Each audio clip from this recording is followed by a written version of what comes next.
At Pinsa Love, we are passionate about Pinsa.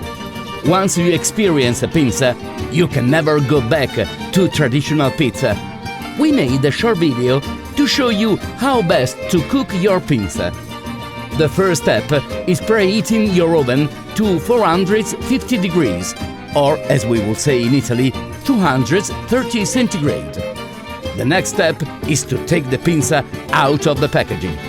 Do I even need to say this?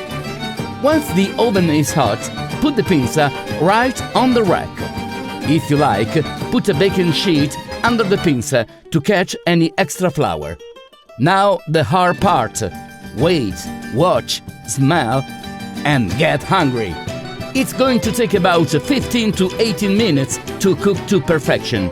Until you've baked a few Pinsas, I suggest you watch it through the oven window.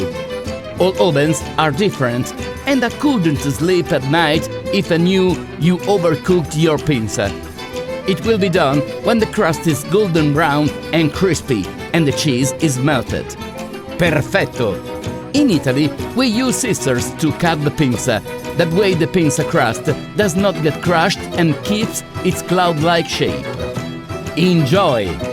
Amore la Pinsa! Buon appetito!